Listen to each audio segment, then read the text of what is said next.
DXDC Radyoman Report.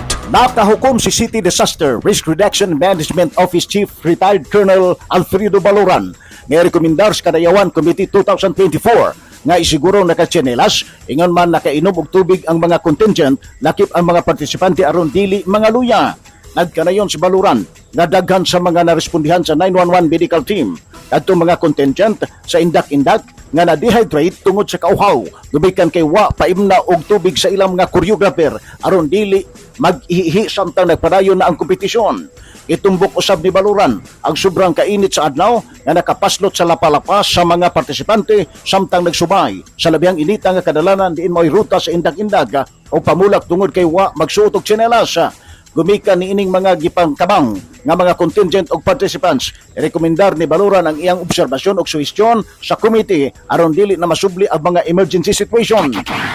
I-strict yun ang mga participants katong mga dugay-dugay sa mag-perform, dapat atagan gito sila sa ginagmay na mga pagkaon para i-perform nila, dili sila maluya, dili sila malipong.